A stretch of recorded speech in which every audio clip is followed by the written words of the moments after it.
গোটা রাজ্যে তখন গেরুয়া ঝড়, দিকে দিকে গেরুয়া আবিরের উচ্ছ্বাস। একের পর এক হেভিওয়েট তৃণমূল প্রার্থীর উইকেট পড়ছে।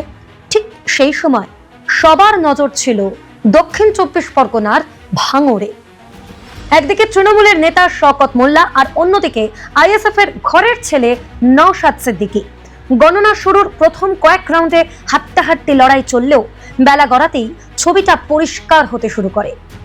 সব জল্পনার অবসান ঘটিয়ে 32,000-এরও বেশি ভোটের ব্যবধানে শওকত মোল্লাকে কার্যত ধূলিসাৎ করে ভাঙড়ের গড় রক্ষা করলেন নওশাদ সিদ্দিকী। জয়ের পর নওশাদের গলায় শোনা গেল চরম আত্মবিশ্বাসের সুর। আমি তো অনেক আগেই বলেছিলাম ভাঙড়ের মানুষ দৃষ্টান্ত তৈরি করবে, তবে নর্থ ইন্ডিয়ান সিগন্যালকে তারা জিতে কথা বলে 32,088টা লিডে আমি জিতেছি। ভাঙড়ের মানুষের দোয়া আসতে পারি। দেখুন, ব্যাপারটা হচ্ছে তৃণমূলের কেন পরাজয় হয়েছে। সামান্য একটা স্কুলে তথা মাদ্রাসার ম্যানেজিং কমিটি নির্বাচনে এরা কী করে প্রার্থী দাঁড়াতে দেয়নি বা সেখানে ছাপ্পা মারে। এদের পায়ের নিচে মাটি কতটা আছে শক্ত সেটা তারা চেক করেনি।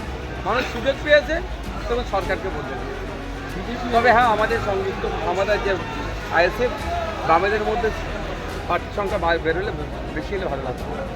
কিন্তু আমরা সে জায়গায় পৌঁছাতে পারিনি। অনেক আশা নিয়ে লড়াই নেমেছিলাম, মানুষ যতটা চেয়েছিলাম সেই অফারটা পূরণ করে। দেখুন, সরকার সাহেব ভাঙড়ে এসে ভাঙড়ের মানুষকে খুন করেছে, এর থেকে বেশি কিছু করেনি। ভাঙড়ের মানুষ জবাব। ভাঙড়ের রাস্তায় তখন শুধুই আবির খেলা। নওশাদ পীরজাদাকে ঘিরে সমর্থকদের বাঁধ ভাঙা উচ্ছ্বাস।